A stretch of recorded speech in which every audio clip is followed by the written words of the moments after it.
நன்மைக்காக வேலை செய்யக்கூடிய இளைஞர்களை மொபிலைஸ் பண்ணணும்னு சொல்லிக்கிட்டு சொன்னதான் அதை மாதிரி செஞ்சுக்கிட்டு இருக்கவன் இதை ஒரு நடிகன் செய்கிறானேன்னு அன்னைக்கு பார்த்தேன். ரசிகர்கள் கடைசி வரைக்கும் மனிதராக மாற மாட்டார்கள், மாறக்கூடாது. ரசிகங்கிறது வேற இவன் தமிழ் மக்கள், தமிழன் தான், இந்த மனிதன் தான். ரசிகன், தற்குறி, இந்த வார்த்தைகள் எல்லாம் திராவிட கட்சிகள் சொல்லிக்கிட்டு இருக்கு. மக்கள் ரசிகன் என்பது பொதுவான நீங்க சொன்ன சொல்லுதான், அவன் திராவிடம் சொல்லல. பொதுவாகவே ஒரு நடிகரோட ரசிகர் தான், அதுல மாற்றம் இல்ல. ரசிகன் அங்கிருந்து தான் இதை பேசுறோம் நம்ம. அவன் ரசிகன், அவன் தமிழர், அவன் மனிதன். மக்களை தற்குறின்னு சொல்றதானா செருப்பால் அடிக்கணும். அதை தவிர வாய்ப்பு இருக்கா? திமுக, அதிமுக, பிஜேபி 3 பேருக்கும் பெரிய அடி விழப்பு இல்ல. அந்த அடின்னா அதோட பலனை யார் அனுபவிப்பார்னு சொல்றீங்க? இருங்க, அனுபவிக்கிறது அப்புறம். மக்கள் அனுபவிக்க போறானா, விஜய் அனுபவிக்க போறான்னு காலம் சொல்லும். யார் வந்தாலும் மக்கள் துன்பத்தை தான் அனுபவிக்கிறாங்க. மக்களை தற்குறின்னு சொல்வதற்கு கோவப்பட்ட நீங்கள், மக்களுக்கு எதுவுமே தெரியாது என்பதும் அதோட இன்னொரு பொருள் தானே. தற்குறி வேற வார்த்தை இல்ல, அது சொல்ல பிரச்சனை இல்லைங்க. இந்த கேடுகட்ட விஷயம் தெரியாது, தேர்தல் அரசியல் தெரியாது. அறிவு கெட்டு போவது கூட திருத்துவதற்கான வாய்ப்பு இருக்கு.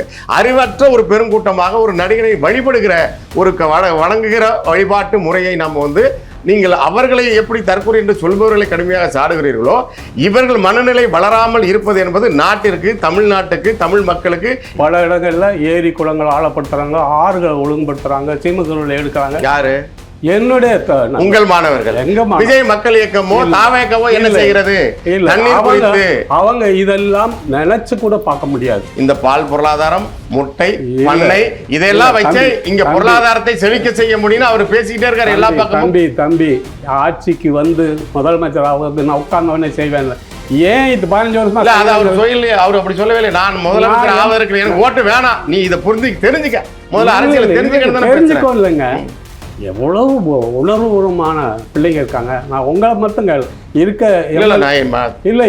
தம்பிகள் தங்கைகளை பத்தி பேசுறேன். இல்ல, அவங்களை மட்டும் நான் கேட்கல.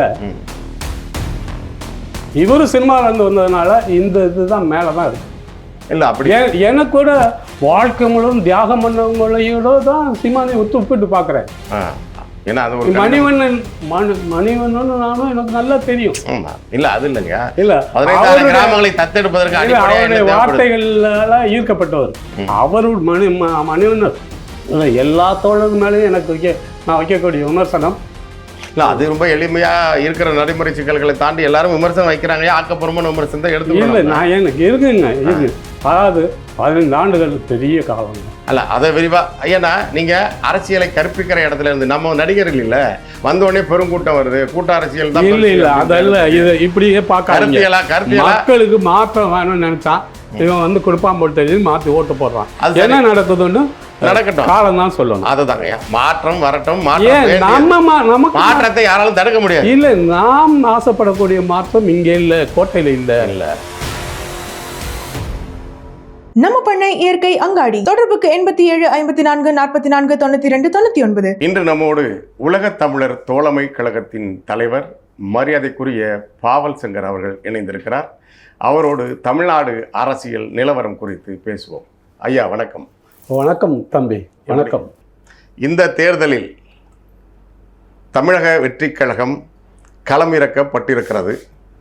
அவர்களாக களம் இறங்கினார்களா, இறக்கப்பட்டார்களா என்பது குறித்த விவாதங்கள் எல்லாம் நடந்து கொண்டிருக்கிறது. ஆக்சிஸ் மை இந்தியா என்ற ஒரு நிறுவனம் தமிழ்நாட்டு ஆட்சியை, அரசை தமிழக வெற்றி கழகம் கைப்பற்றும் என்று சொல்லியிருக்கிறார்கள். தமிழக அரசியல் களத்தில் தமிழக வெற்றி கழகமும் அதன் தலைவராக சொல்லப்படுகிற விஜய் அவர்களும் ஏற்படுத்தியிருக்கிற பரபரப்புகளுக்கு அப்பால் ஓர் அரசியல் கட்சியாக நீங்கள் தாவாக்காவை எப்படி பார்க்கிறீர்கள்? விஜய் மட்டும் இல்லை, தமிழக வெற்றி கழகம் மட்டும் இல்லை, எல்லா அரசியல் சக்திகளையும் அரசியல் தலைவர்களையும் இயக்கக்கூடியது உலக வல்லாதிக்கம்தான். இன்னும் மாசத்துக்கு சொல்கிறபடி பார்த்தா 3ஆம் உலக நாடுகளை வளர்ந்த நாடுகள் கையாளக்கூடிய முறை இது. ஆமாம், நீங்கள் பொதுவாக உலக அரசியலோடு சேர்த்து உலகத்தை வல்லாதிக்கங்கள் இயக்குகிறது, பல்வேறு வளரும் நாடுகள் வளர்ந்த நாடுகளை உளவுத்துறைகள் இயக்குகின்றன என்று பொதுவாக சொல்லியிருக்கீங்க. இப்போ உலக வல்லாதிக்கம், அதோடு போட்டி போடுகிற இந்திய வல்லாதிக்கம், தெற்காசிய பிராந்தியத்திலேயே தன்னுடைய நிலையை நிலைநிறுத்துவதற்காக முயன்று கொண்டிருக்கிற நீண்ட காலமாக, குறிப்பாக சொல்ல வேண்டும் என்றால் இந்திரா காந்தி அவர்களின் ஆட்சி காலத்திற்கு பிறகு அவர்கள் அந்த முன்னெடுப்பில் எப்போதுமே இருக்கிறார்கள். அதனால்தான் இங்கே தேசிய இனங்களின் விடுதலை எப்போதுமே முடக்கப்படுகிறது, அந்த குரல் ஒடுக்கப்படுகிறது என்ற பார்வையும் இருக்கிறது. அப்போது இந்திய வல்லாதிக்கம் இயக்குவது ஒன்று, உலக வல்லாதிக்கம் இயக்குவது ஒன்று. நீங்கள் மிக சுருக்கமாக சொல்லியிருந்தாலும் கூட இப்போ நேரடியான கேள்வியே அதுதான். இவர் மத்தியிலே இருப்பவர்களால் இறக்கப்பட்டதாக சொல்லப்படுவது, அது நம்பப்படுகிறது, அதற்கு பின்புலம் இருப்பதாக கருதப்படுகிறது. அதை நீங்கள் விரிவாக சொல்லணும்னு நான் எதிர்பார்க்குறேன் மக்களுக்காக. சரி, இவர் ஒன்றிய அரசால் இறக்கப்பட்டாரா அப்படிங்கிற உங்களுடைய கேள்வியில் அந்த துணி இருக்குது. ஒன்றிய அரசு பங்கு இருக்கான்னா அது அதாவது தோளில் கை போட்டு இறக்குனாங்களா, மிரட்டி இறக்குனாங்களாங்கிறதுக்கெல்லாம் பதில் சொல்லணும். அது திருதராஷ்டிரன் அணைப்பு என்று ஒன்று சொல்லுவாங்க, அல்லது வாலிக்கு முன்னாடி நிற்கிறது பாதி பலத்தை எடுத்துக்கொள்வது, இதெல்லாம் ஒப்பீடுகள் இதெல்லாம் இருக்கு. இப்போ இன்னும் சொல்ல போனால் இந்த பையனை எனக்கு கிட்டத்தட்ட 30 ஆண்டுகளுக்கு முதல்ல இருந்தே எனக்கு தெரியும். 30 ஆண்டுகளுக்கு மேலேயே தெரியும். தனிப்பட்ட முறையிலவா? தனிப்பட்ட முறையிலையா இல்லை தனிப்பட்ட முறையிலே தெரியும். ஒரு தடவை இங்கே இந்த பேபி ஆல்பர்ட்டில் துள்ளாத மனம் துள்ளும்னு நினைக்கிறேன். அந்த படம் ரிலீஸ் ஆயிருக்கு. அது மரியாதைக்குரிய இயக்குனர் எழில் அவர்களின் மிக பெரிய வெற்றி அடைகிறது. அந்த வெற்றி நேரத்தில் அவங்க தியேட்டருக்கு எனக்கு நான் விநியோகத்துறையிலேயே இருந்தேன். நிறைய படங்கள் கதை விவாதத்தில் பங்கெடுத்திருப்பேன். துள்ளாத மனம் படம் அந்த விஜய் படம் ரிலீஸ் ஆகிருக்கு, பெரிய வெற்றி அடையுது. அந்த நேரத்தில் தூத்துக்குடிக்கு ஒரு கிரிக்கெட் ஃபங்க்ஷன், கிரிக்கெட் விழா, கிரிக்கெட் போட்டி நடந்து பரிசு வழங்குறதுக்காக விழா ஏற்பாடு பண்ணியிருந்தாங்க. அதுக்கு விஜய் கூட்டிகிட்டு நான் போனோம். ஒரு மதுரை ஏர்போர்ட்டில் வந்து இறங்கினார். நானும் நண்பரும் கூட்டிகிட்டு போனோம். போகிற வழியில் நான் சில விஷயங்கள் பேசிட்டு போன போது ஒன்று கேட்டேன், ஏங்க துள்ளாத மனம் துள்ளும் நல்லா போய்கிட்டு இருக்கேன், ரஜினி கமல் படம் மட்டும்தான் பெரிய தேட்டருக்கு வருது, பெரிய தேட்டருக்கு படம் இல்லாமல் திணறாங்க, உங்கள் படங்களையும் கொடுக்கக்கூடாதா பெரிய படங்கள், ஏன் சார் நான் நல்லா இருக்கிறது பிடிக்கலையான்னு கேட்டார். அப்படி தெரிஞ்சு சினிமாவையும் தெரிந்து, ஏன்னா சினிமாவில் ஒரு நடிகனாகிறதுக்கோ ஒரு சின்ன பங்களிப்பு எடுத்திருக்கோ படாபாடுபட்டுக்கிட்டு இருக்கும்போது இந்த பையன் நிதானமாக வந்து வெற்றி அடைகிறானே, வெற்றி அடைகிற போது கூட துள்ளலையே அப்படிங்கிற மாதிரி நான் அன்னைக்கு ஒரு ஆச்சரியப்பட்டேன். இந்த வயசுக்குள்ளே இவ்வளோ தெளிவு எப்படி ஏற்பட்டுச்சுன்னு பார்த்தேன். அதுக்கப்புறம் அங்கே தூத்துக்குடிக்கு போன போது அங்கே விழா பங்களிப்பு முடிச்சுட்டு அங்கே இதில் மீனவர் குப்பங்கள் மத்தியில் போய் அரிசி மூட்டையை தூக்கி கொடுத்தாப்புல. நான் இடதுசாரி இயக்கத்தில் இருக்கவன், ஒவ்வொரு கிராமத்திலையும் இளைஞர் அமைப்பு கட்டிக்கிட்டு இருக்கவன். ஏன்னா நான் வெறும் ஆயுத போராட்டத்தின் மூலம் மட்டும் இல்லை, இந்த தமிழரசனோட எனக்கு நெருக்கமாக தொடர்பு இருந்தாலும் 2 பேரும் நாங்கள் முரண்பட்டவங்க. நாங்கள் இந்திய அளவில் அரசியல் பேசிக்கிட்டு இருப்பேன், அவர் தமிழக அரசியல் பேசிக்கிட்டு இருப்பார். அவர் தமிழக அரசியல் பேசினாலும் நான் அதில் என்ன முரண்படுவேன்னா, நீங்கள் ஆயுதம் இல்லை, ஒவ்வொரு கிராமத்துக்குள்ளேயும் அந்த கிராம நன்மைக்கான வேலை செய்யக்கூடிய இளைஞர்கள் தரட்டும் தோழர் அப்படிம்பாரு. இல்லை பார்ப்போம் அப்படின்னாரு. நான் அதை செய்கிறேன். இந்திய அரசியல் பேசினாலும் தமிழ்நாட்டில் கிராம அளவில் இளைஞர்களை கிராம நன்மைக்காக வேலை செய்யக்கூடிய இளைஞர்களை மொபிலைஸ் பண்ணணும்னு சொன்னதான். அதை மாதிரி செஞ்சுக்கிட்டு இருக்கவன் இதை ஒரு நடிகன் செய்கிறானேன்னு அன்னைக்கு பார்த்தேன், ஆச்சரியப்பட்டேன். அதுக்கப்புறமும் பல செய்திகள் எனக்கு கிடைச்சது. தமிழ்நாடு முழுவதும் பல கிராமங்களில் இந்த மாதிரி இளைஞர் அமைப்புகள் கட்டுறாரு, ரசிகர் மன்றத்தை மக்கள் இயக்கமாக மாற்றுறாருன்னு கேள்விப்பட்டேன். ஆனால் இந்த பையனுக்கு ஒரு பெரிய திட்டம் இருக்க போல் தெரியுதுன்னு அப்போவே சந்தேகப்பட்டு அதை தான் இப்போ மேடைகளில் சொல்கிறாரு. நான் வந்து அரசியலுக்கு வந்து மக்கள்கிட்ட போகலை, மக்கள்கிட்ட வந்துட்டு தான் அரசியலுக்கு வர்றேங்கிறாரு. இப்படியெல்லாம் ஒரு நீண்ட காலம் நோக்கமுள்ள ஒரு பையனை முந்தைய அரசு கையாளுறதுக்கு பல வழிகள் முயற்சி எடுத்துச்சு. அவங்களுக்கு ஏற்றாப்புல ஜனநாயகன் படம் கிடச்சது. படத்தில் சென்சார் பிரச்சனை வச்சு செக் வச்சாங்க. அதுக்கு முதல்ல கரூர் மேட்டர் மாட்டுச்சு. கரூர் மேட்டரில் திமுக என்ன பண்ணுச்சுங்கிறது உன்னிப்பாக பார்க்குறவங்களுக்கு எல்லாம் தெரியும். என்னது, எதை சொல்கிறீங்க? என்ன செய்தது திமுக? என்னன்னா, திருச்சி அந்த பிரச்சாரத்துக்கு கிளம்பும்போது திருச்சியிலேருந்து கிளம்புனார். திருச்சியில் KN நேரு ஒன்றும் செய்யலைன்னு திமுகவுக்கு வருத்தம். என்னடா வந்து பெரிய சலசலப்பு கிரியேட் பண்ணிட்டு போயிட்டான், விட்டுட்டீங்களே அப்படின்னு. அது மாதிரி டெல்டா மாவட்டத்தில் போன போதும் அவரை ஒன்றும் தடுக்கலையேன்னு. அதை பற்றி இன்னும் சிபிஐ வழக்கில் இருக்கிறதுனால நான் அதிகமாக அதை பற்றி நான் பேச சான்றோட தான் பேசணும் இல்லையா? ஒன்று இல்லை, சான்றுகள் இருக்கு, இப்போ இல்லை. ஏன் இப்போ இந்த சிபிஐ வழக்கில் சிபிஐ வந்து விசாரணை வேண்டியதில்லைன்னு சொன்னாங்க, இவர்களே சொன்னாங்க. திமுக தானே சொன்னது சிபிஐ தேவையில்லை இது விசாரணைன்னு ஏன் சொல்கிறாங்க? வாய்ப்பு இருக்குன்னா அதை சொல்லணும். அப்போ திமுக வேண்டாம் என்று சொன்னாலும் சிபிஐ விசாரணை அமைத்து இது திமுகவில் தொடர்பு இருக்கும்போது ஏன் ஒன்றிய அரசு இதை எடுக்கல? அல்லது இதற்கு இவர்கள் தான் சரியான சான்று எங்களிடம் இருக்கிறது என்று ஏன் தவேக அதை வந்து திமுக மீதான இதுவாக அந்த நடவடிக்கையை மேற்கொள்ளவில்லை? நீங்கள் இந்த தவேகவுடைய எல்லாருடைய குறை நிறைகளோடு சேர்த்து பார்க்கணும். ஆமாம், இல்லை ஏன்னா விஜய் பெரிய கூட்டம் கூடுது, எல்லாம் சரி. அங்கே போய் பல ஆம்புலன்ஸ் சும்மா கிராஸ் பண்ணுறது, செருப்பால் எறிகிறாங்க, கூட்டம் கலவரத்துக்குள்ளாகுது, மக்கள் இங்கே அங்கேயும் ஓடுறாங்க. இதில் பலர் வந்து குழி வெட்டப்பட்டிருந்திருக்கு, இந்த குழியில் விழுந்திருக்காங்க. இந்த நிலையில் பலர் தூக்கிட்டு ஹாஸ்பிட்டலுக்கு போகிறாங்க, கவர்மெண்ட் ஹாஸ்பிட்டலுக்கு போகிறாங்க.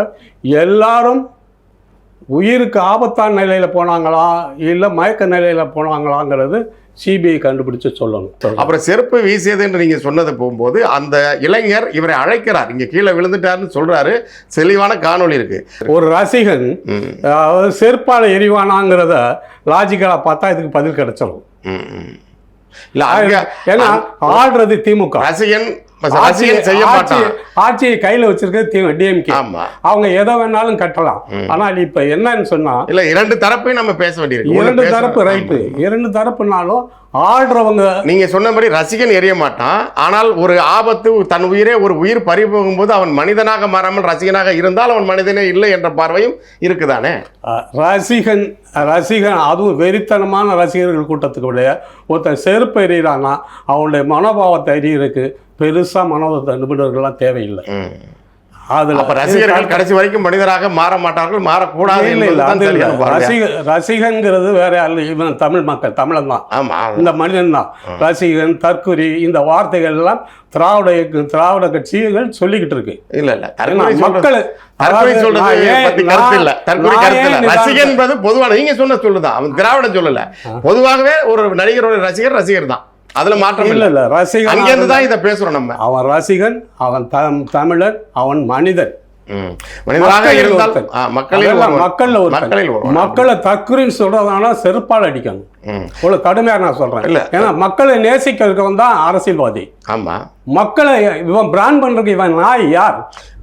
நாட்டு குறித்து எந்த சிந்தனையும் இல்லாமல் நாட்டை விட ஒரு தனி மனித வழிபாடு செய்கிறவர்களை நீங்கள் அறிவற்றவர்களாக தான் குறிப்பிடுவோம். அறிவு கெட்டவர்கள் வேறு, அறிவு அற்றவர்கள் வேறு என்று சொல்கிறார் இல்லையா? அறிவு கெட்டு போவது கூட திருத்துவதற்கான வாய்ப்பு இருக்கு.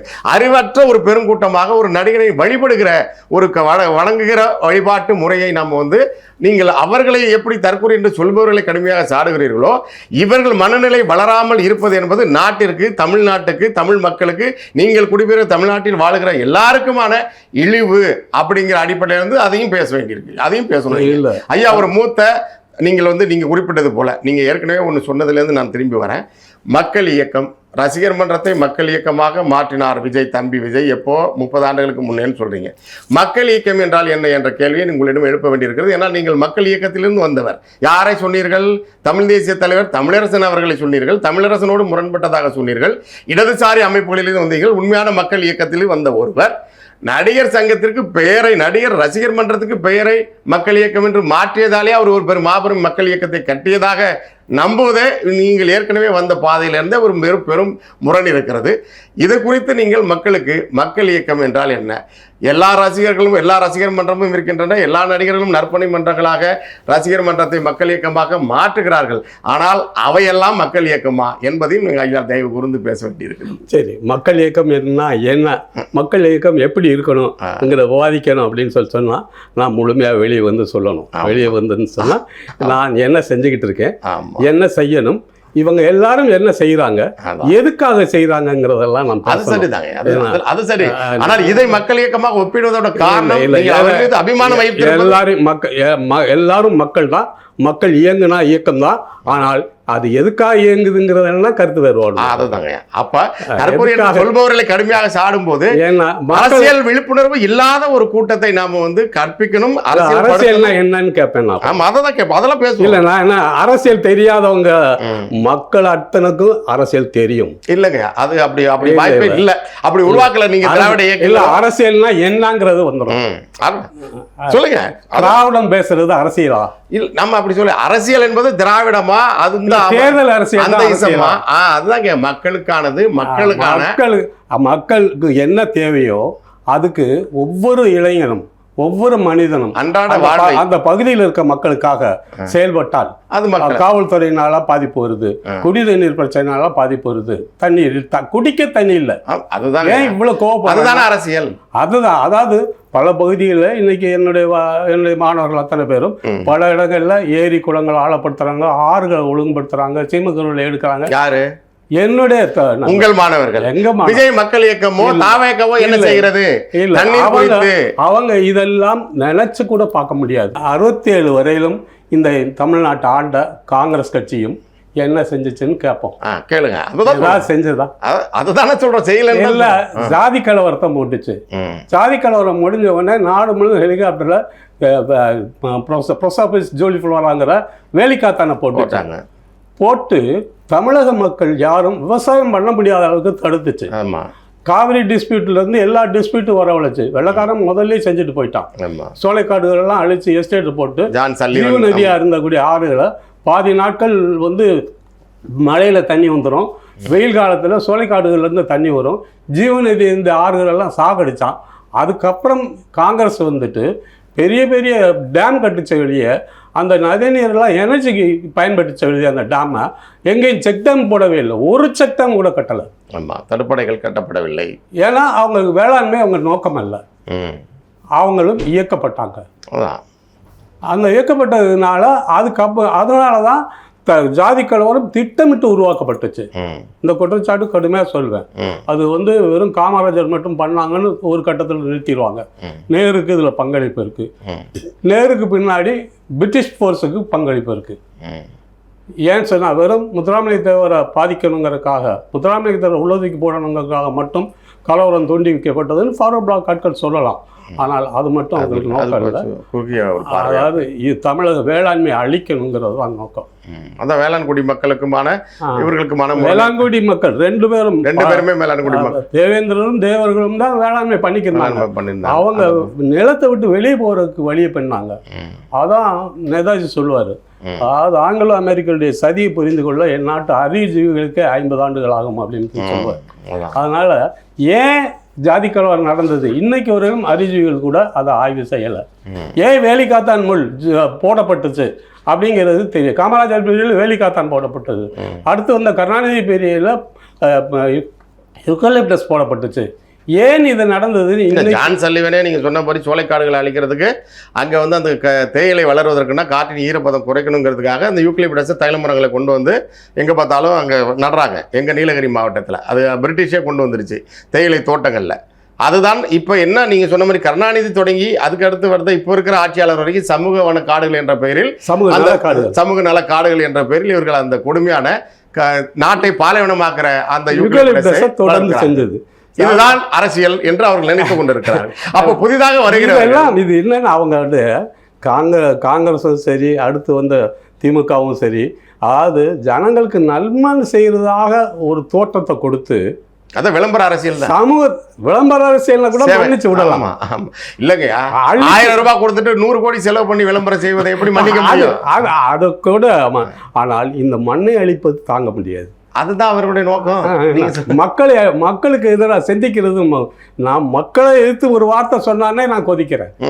நீங்கள் இப்போது அபிமானமும் மதிப்பும் வைத்திருக்கிற அவரை பற்றி பேச விரும்புகிற நிலையில் வைக்கிற விஜய் அவர்கள் இதை பற்றி ஏன் பேசவில்லை? விஜய் பற்றி இன்னும் நான் முடிக்கல, அங்கேதான் வருவோம். அதை பேசதான் கேட்கிறேன். அது கூட இது வரைக்கும் வெளிப்படுத்தப்படவில்லை என்றால் அது எப்படி அரசியல் இயக்கமாகும்? ஒன்று, மக்கள் இயக்கத்தை அவர் இயக்கவில்லை. இதில் அடிப்படையில் முதல்ல தொடக்கத்தில் மரியாதைக்குரிய ஐயா எஸ்.ஏ. சந்திரசேகர் அவர்களுக்கு முழுமையான பங்கு இருக்கு. ஒரு கட்டத்தில் தந்தையே தூக்கி வெளியில் வைத்துவிட்டு வேறு நபர்களால் அது பின்பற்றப்படுகிறது, கைப்பற்றப்படுகிறது. அதன் பிறகு அரசியல் கட்சியாக தொடங்குகிறார்கள். நீங்கள் எப்போதோ அவருக்கு அந்த சிந்தனை இருந்ததாக கூட நீங்கள் அதை வந்து ஃபோர்காஸ்ட் என்று முன்னுணர்தலாக நீங்கள் புரிந்து கொண்டீர்கள் உங்களுடைய நல்ல தன்மை. அவர் எப்போதுமே ஆட்சி அதிகாரத்தில் இருப்பதை கண்டு அஞ்சி பயந்து ஒதுங்கிக் கொள்வதற்கு மனோபாவமாக இருந்திருக்கிறார் என்பது வெளிப்படைத்தன்மை. இப்படியெல்லாம் நாமளாக ஒன்றை புரிந்து கொண்டு அவர் மீது அந்த சுமையை, இப்போ நான் சொல்கிறேன், விஜய் அவர்கள் மீது எல்லாரும் சுமையை வைக்கும்போது இவர் எப்படி இதற்கு தகுதியானவராக நீங்கள் கருத முடியும்?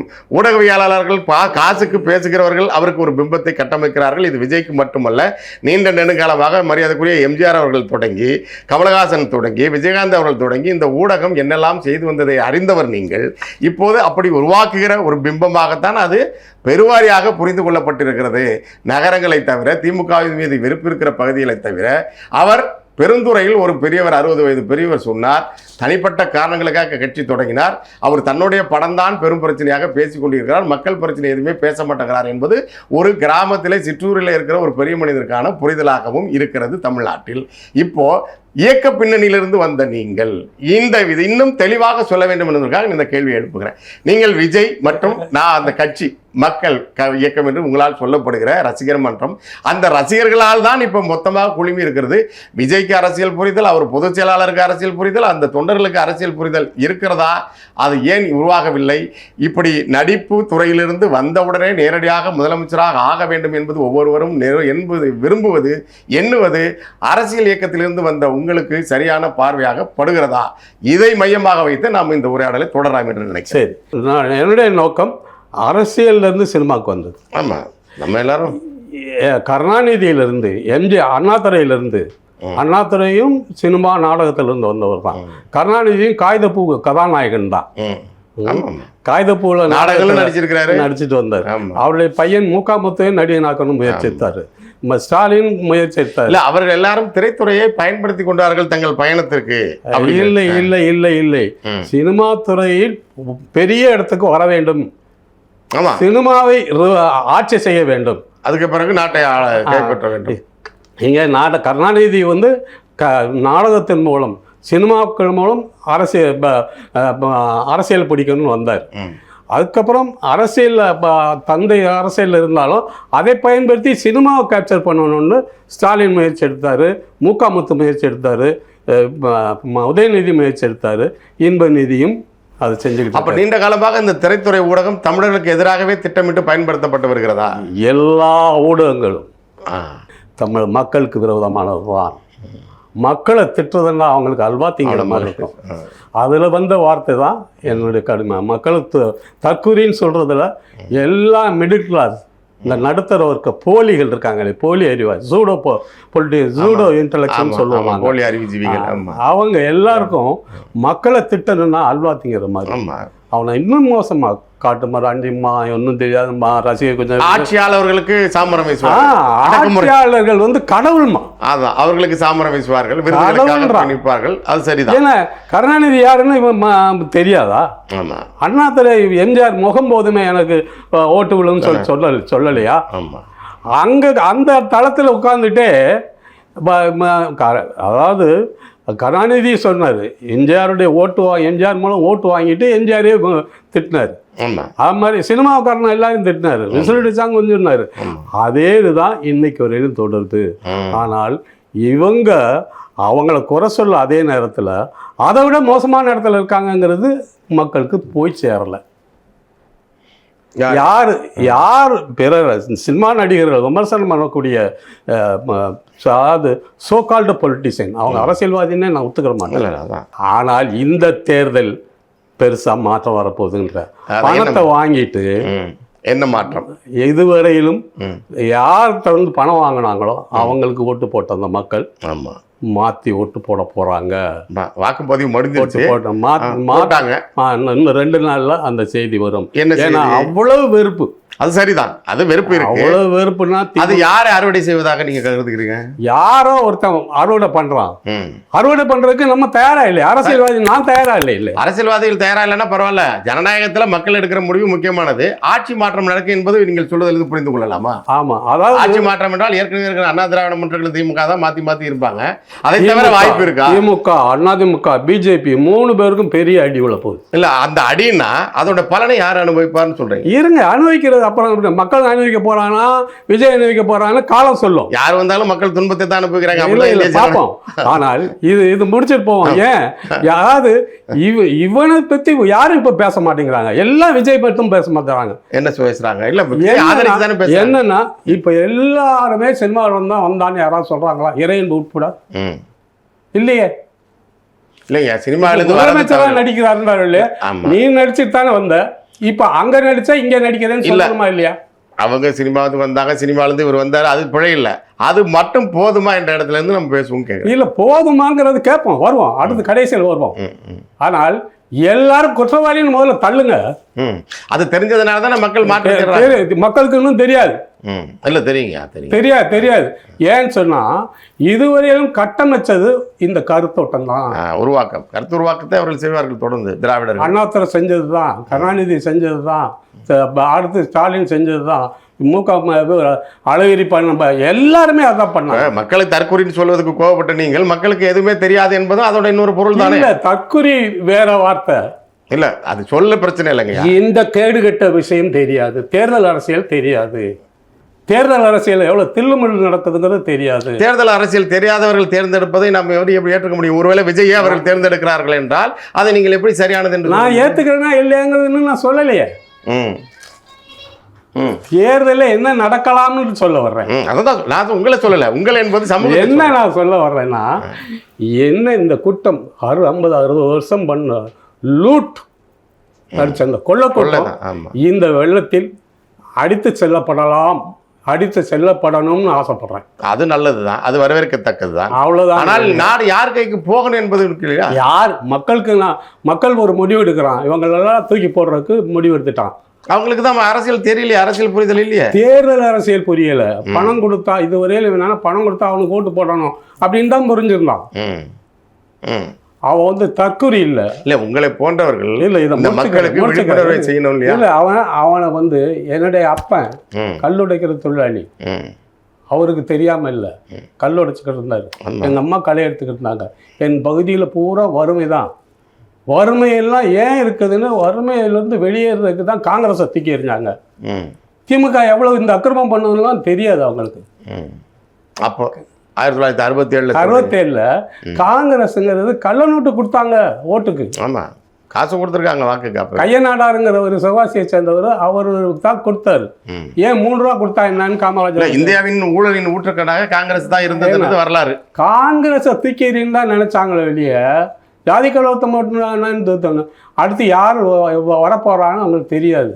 ஆமாங்க, ஜனநாயகம் என்பது யார் வேண்டாம் என்பதை முடிவெடுப்பதாக மாறிவிட்டது. அப்ப யார் வேண்டும் என்ற தெளிவு மக்களுக்கு வரவில்லை. யார் ஆல்டர்னேட்டிவ் இல்லையே. ஏன் இல்லை? ஏன் தேடணும்? இல்லை, மக்கள் எங்கிருந்து தேடணும்? இல்லை என்று நீங்களும் எப்படி சொல்ல முடியும்? மக்கள் பெருவாரியான மக்கள் இருக்காங்க. கம்யூனிஸ்ட் கட்சி இருந்தது இல்லை. கம்யூனிஸ்ட் கட்சி ஆல்டர்னேட்டிவா வந்து நின்றுச்சா? அது தவற விட்டது கம்யூனிஸ்ட் தானே. ஆமாம், ஃபார்வர்ட் பிளாக்கும் கம்யூனிஸ்ட் கட்சியும் சேர்ந்து திமுக கூட சேர்ந்து நின்றது இவங்க தவறா மக்கள் தவறா? அதுதான் சொல்கிறேன். மக்கள் இயக்கம் என்று சொல்லிக் கொண்டவர்களே அப்படி மாறும்போது அப்போ என்னதான் தீர்வு? அங்கே வாங்குங்கய்யா. இறுதிக்கு தள்ளுங்க. ஒரு தீர்வு உங்கள்கிட்ட கேட்கணும். இல்லை காங்கிரஸை தூக்கி எறியணுங்கிற ஒரு வெறி கோபம். அவங்க காங்கிரஸை தூக்கி எறிஞ்சா போதும் தான் நினைச்சாங்க. அந்த காங்கிரஸ் எரிஞ்சாங்க. தூக்கி எறிஞ்ச போது இந்த கூத்தாடி கூட்டம்னு சொல்லுவான். இது ஆட்சியில் உட்காந்துச்சு. லூட்டுனா இப்படி இல்லை. ஒரு ஓட்டுக்கு அன்னைக்கு 2 ரூபா கொடுத்ததே கொதிச்சாங்க கம்யூனிஸ்டுகள். அது பிடிச்சி கொடுத்தாங்க பல தொகுதிகளில். பணம் கொடுக்குற இடத்துல போய் சுற்றி வச்சு போலீஸ் வச்சு பிடிச்செல்லாம் போலீஸ் கொடுத்தாங்க. இப்போ கம்யூனிஸ்ட் உட்பட 2000 ரூபா கொடுத்துருக்காங்க. ஆமாம், எப்படி பொது உடைமை புரட்சி ரத்த கண்ணீர் வெடிக்கும். அதான் ஏன்னா ஆனால் இதில் எல்லா விஷயம் நல்ல விஷயம் என்ன நடந்ததுன்னா, கம்யூனிஸ்ட் உட்பட இந்த சிஸ்டத்தில் பலியாகி அழிஞ்சு 2000 ரூபா கொடுத்து ஓட்டு வாங்கலாம்னு நினச்ச போது திமுக அதிமுக அதை விட அதிகமாக கொடுத்து திமுக ரொம்ப பெரிய தொகை செலவு பண்ணி எல்லாம் பண்ணிட்டு ஜனங்களுக்கு இன்னைக்கு தான் ஒரு சின்ன தெளிவு வந்திருக்கு. கொடுக்குறியா கொடு, வாங்கிக்கிட்டு நான் போட விரும்புகிறவங்களுக்கு போட்டுறேன், விருப்பப்படுறவங்களுக்கு போடுறேன்னு சொல்லியிருக்காங்க. தொகுதிக்கு 25 கோடியா 50 கோடியா 100 கோடியாங்கிறது தான் பஞ்சாயத்து. ஆனால் பெட்டி இல்லாமல் தொகுதி கிடையாது. ரெட்ட பிறவிகள் மாதிரி தொகுதியும் பெட்டியும் இணைக்கப்படும். ஆமாம், நாங்கள் பேரம் பேசத்தான் செய்கிறோம், பேசுவோம் அப்படின்னு வெளிப்படையாக தேமுதிகவுடைய பிரேமலதா அவர்கள் சொன்னாங்க. அதெல்லாம் நீங்க சொல்றீங்க இல்ல, ஜனங்க எல்லாம் கேட்டுக்கிட்டு இருந்தாங்க. ஜனங்க தற்கொலை இல்லைங்கிறது அதில் தான் காமிக்கிறாங்க.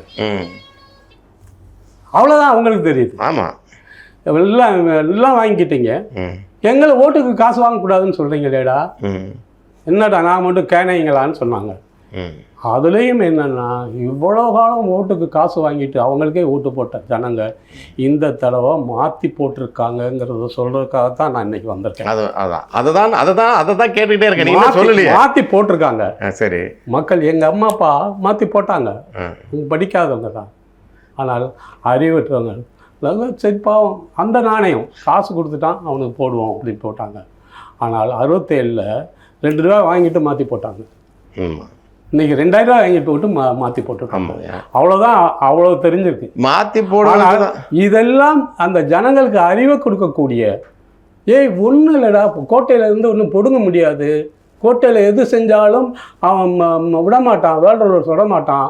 அதனால் நீ ஓன் கிராமத்தோட உற்பத்தியும் பங்கீடை நீ கையில் எடுன்னு சொல்லி நான் இந்த மாதிரி ஆட்கள் சொன்னாலும் இன்னும் அவனுக்கு ஏறலை. ஆனால் அவன் தற்குறி இல்லை, ஒன்றும் தெரியாமல் முட்டாள், பாடம் கொடுக்கக்கூடிய மக்கள் சக்தி அது. இல்லைங்க, 67ல் அந்த பாடம் கொடுத்துச்சு, இப்பவும் கொடுக்க போகுது. இன்னமும் அதை இன்னும் நுணுக்கமாக நான் விரிவாக கேட்கணும்னு நினைக்கிறேன். மாற்றி போடுவது தான் அறிவா, மாற்றி யாருக்கு போடுவது என்பது அறிவா? யார் இருக்கா? இல்ல, நீங்க திரும்ப திரும்ப இயக்க அரசியல், அரசியல் என்றால் என்ன நீங்க கேட்டீங்க, அரசியல் என்னன்னு. அதாவது யாராவது ஏதாவது ஒரு கட்சி ஒவ்வொரு கிராமங்களையும் இறங்கி அந்த மக்களுக்காக நிக்குதா? நாம் தமிழர் கட்சி 15 ஆண்டு காலமாக எல்லா போராட்ட களங்களையும் தேர்தல் அரசியல் தான் நிக்குது. தேர்தல் அரசியல் இருங்க, சுற்றுப்புற சூழல், சுற்றுச்சூழல் பாசறை என்று இதெல்லாம் பேச்சு இல்ல. இருங்க, நான் சொல்லி முடிச்சிடறேன். பள்ளிக்கரணை ஏரி தொடங்கி பல்வேறு ஏரிகளை அவர்களாகவே நாம் தமிழர் கட்சி சுற்றுச்சூழல் பாசறை தன்னார்வமாக இறந்து மக்கள் பங்களிப்போடு, இளைஞர்கள் பங்களிப்போடு சரி செய்து மறுபடியும் நீர்நிலையாக மாற்றிய சாட்சிகள் பலது இருக்கின்றன. இதுதானே செய்யணும். இது செயல் அரசியலாக இருக்கும்போது இது பல இடங்களில் நடக்கிறதுக்கான முயற்சி, பல கோடி பனை திட்டம் என்ற அடிப்படையில் ஊரெல்லாம் பனை நடுகிறதை நாம் தமிழர் கட்சி தான் செய்கிறது. பனை என்பது அதனுடைய முக்கியத்துவத்தை நீங்கள் அறிவீர்கள்.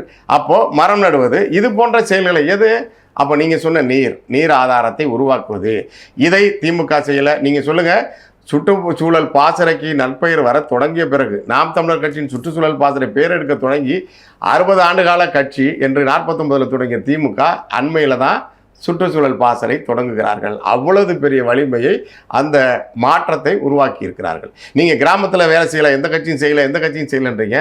மக்கள் இயக்கத்தில் அரிசி மூட்டை தூக்கி போட்டது மட்டும் உங்களுக்கு நினைவு இருக்குது. இந்த பார்வை, இதை பார்க்காமல் இருப்பது அல்லது கடந்து செல்வது என்பது, அப்போ அடுத்து செய்பவர்களை இல்லை இதை பார்த்து எல்லாரும் செய்யணும்னு நினைக்கிறத. குருதிக்கொடை பாசறை நாம் தமிழர் கட்சியில் இதுவரைக்கும் எத்தனை லட்சம் யூனிட்டுக்கு இலவசமாக ரத்தத்தை கொடுத்திருக்கிறார்கள் என்று அரசே ஒவ்வொரு பெரிய சான்றிதழை எப்போதுமே கொடுத்துருக்குது.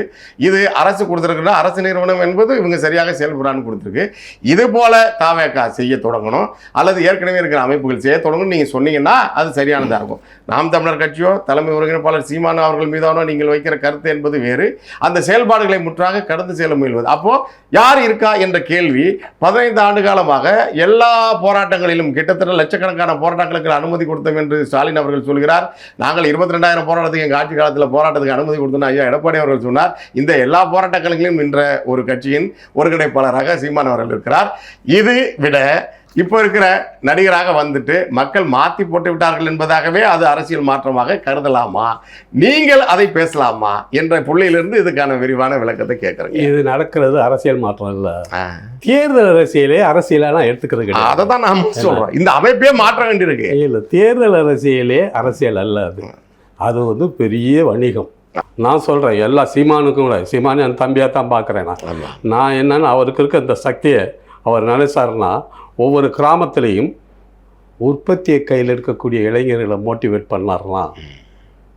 பெரிய விஷயம் இல்லை, நான் பல கிராமங்களில் செஞ்சுட்டேன், தொடங்கிட்டேன். அதான் அப்போ நீங்கள் உங்களை போன்றவர்கள் சாராய பொருளாதாரத்தை நம்பி இருக்கிற இந்த அரசை இங்க இருக்கிற நம்மளுடைய வளங்களின் அடிப்படையிலான இயற்கை பொருளாதாரத்திலும் தாய்மை குத்தி பொருளாதாரத்தை தமிழ்நாடு மாதிரி ஒரு சொர்க்க பூமி வேற எங்கே கிடையாது. அதனால தாங்க அவன் அங்கேருந்து வந்தால் மேற்கு தொடர்ச்சி மலையெல்லாம் கேப்சர் பண்ணலாம், மக்களுடைய உழைப்பு சக்தியை பயன்படுத்த வெள்ளையர்கள் பண்ணலாம். இன்னைக்கு எல்லா கிராமங்களும் என்ன நடக்குதுன்னா சீமக்கருவலையாக கிடக்குது. அது இல்லாத இடங்கள்ல நித்திய கல்யாணி போட்டு எடுக்கிறான், கத்தாழை போட்டு எடுக்கிறான். சந்தைக்கு தேவையானது மட்டும்தான் உற்பத்தி பண்ணி கொண்டு போய் விட்டுக்கிட்டு இருக்கான். சந்தைக்கு தேவையானது வேண்டாம் உற்பத்தி பண்ணுறோம், உனக்கு தேவையானது உற்பத்தி பண்ணுன்னு சொல்றதுக்கு தலைவன் இல்லை. உற்பத்தி பொருளாதாரம் வணிகத்துக்கானதான் மாறின பிறகு வணிகம் பிரிட்டிஷ்காரன் அது வணிகம் எல்லாத்தையும் அவன் துப்பாக்கி முனையில செஞ்சாங்க. ஆமாம், இவர்களை வாக்கின் அடிப்படையில் செய்கிறாங்க. வாக்கு இல்லை, அறிவு இல்லாமல் அவன் காங்கிரஸ்காரன் செஞ்சுட்டான், திராவிட கட்சிகள் செஞ்சான். நம்ம என்ன செய்கிறோன்னு நான் எல்லா இடதுசாரிகளையும் சீமானையும் சேர்த்து தான் எனக்கு விமர்சனம்.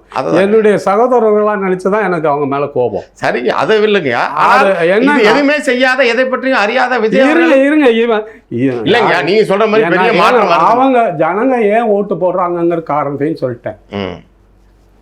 இவனை தூக்கி எறியறதுக்கு இது பின்னாடி கூட்டத்தை பார்த்தா இவன் சரியான ஆளாக இருப்பானோன்னு சொல்லிட்டு ஓட்டு போட்டிருக்காங்க அப்படின்னு நான் பார்க்குறேன். அது என்ன நடக்க போகுதுங்கிறது இவன் உட்கார்ந்த உடனே இதே டிஎம்கே அனுபவத்தை தான் மக்கள் அடைய போறாங்களா இல்லையாங்கிறது காலம் தான் சொல்லணும். நிச்சயமா இதே அளவுதான் இருக்குங்கிறது என்னுடைய ஐயாவிடம் கேட்கிறது. தனிப்பட்ட கருத்து. உங்களுடைய கருத்து என்ன கேட்கறது? கூட்டம் அரசியலா கொள்கை அரசியலா? சாராய கடையில் கூட்டம் கொள்கை அரசியலே இல்ல, கொள்ளை அரசியலா? அது இருக்குங்க. எது சரியான அரசியல் அதை நாம பேசணும், நீங்க சொல்லணும். கொள்ளையடிக்கிற அரசியல் ஒண்ணு, தேர்தல் அரசியல். இப்ப கூட்டம் அரசியல், இந்த கூட்டமும் கொள்ளையடிப்பாது என்பதற்கு சான்று அவர்கள் பேசவே இல்லை. அதை பத்தி எல்லாரும் செலவு பண்றதெல்லாம் சம்பாதிக்கத்தாங்க வரும். அப்ப அதுதானே தாவேக்கம் செய்து வாக்குக்கு காசு கொடுத்து விதிவிலக்கு இல்லைன்னு சொன்னா தாவாக்கா என்ன கேட்கறது? நாம மாற்றம்னா சரியான மாற்றம்ங்கிறது என்னன்னா, மாற்றம் வந்து மக்கள்கிட்ட யாருமே சொல்றதுக்கு ஆள் இல்லை. உற்பத்தி ப்ரொடக்ஷன் நீங்க எடுங்க, எதுக்குங்க அரசாங்கம், எதுக்குங்க கோட்டை மயிறு மண்ணாங்கட்டிலாம், எதுவுமே தேவையில்லையா? மக்களுக்காக தானே எல்லாம் உற்பத்தி பண்ணி பங்கீடையும் நான் பல கிராமங்களும் தொடங்கிட்டேன்னு சூசகமாக சொல்கிறேன். என்னன்னா ஒரு கிராமத்துக்கு என்ன தேவை? உங்களுக்கு அரிசி வேணும், பருப்பு தேவை, காய்கறி தேவை, இறைச்சி தேவை, பால் தேவை, முட்டை தேவை. அதை ஒரு 200-300 குடும்பங்கள் இருக்கவங்க ஒரு 20-30 பேர் சேர்ந்தால் உருவாக்க முடியாதா? நாம் தமிழர் கட்சியின் ஆட்சி செயல்பாட்டு வரைவு ஐயா உங்கள் பார்வைக்கு வரலன்னு ஆட்சியே விட்டுருங்க. இல்ல ஆட்சி செயல்பாட்டு எப்படி ஆட்சி நடத்தும்னு சொல்றதுல இந்த பால் பொருளாதாரம், முட்டை, பண்ணை இதெல்லாம் வச்சு இங்க பொருளாதாரத்தை செழிக்க செய்ய முடியும்னு அவர் பேசிக்கிட்டே இருக்காரு எல்லா பக்கமும். தம்பி ஆட்சிக்கு வந்து முதலமைச்சர் நான் உட்கார்ந்த உடனே செய்வேன். ஏன் இது 15 வருஷமா அது அவர் சொல்லலையே, அவர் அப்படி சொல்லவே இல்லை. நான் முதலமைச்சர் ஆவதற்கு எனக்கு ஓட்டு வேணாம், நீ இதை தெரிஞ்சுக்க, முதல்ல அரசியல் தெரிஞ்சுக்கோ. இல்லைங்க, எவ்வளவு உணர்வுபூர்வமான பிள்ளைங்க இருக்காங்க. நான் உங்களை மட்டும் இருக்க தம்பிகள் தங்கைகளை பத்தி பேசுறேன் இல்ல, அவங்கள மட்டும் நான் கேட்கல. இருக்க என்ன கூப்பிட்டாங்க பழைய எம்எல் தோழர்கள்லாம், தோழர் வாங்க தோழர், நான் சாகடிச்சிருவேன் நான் அவங்கள அப்படின்னு.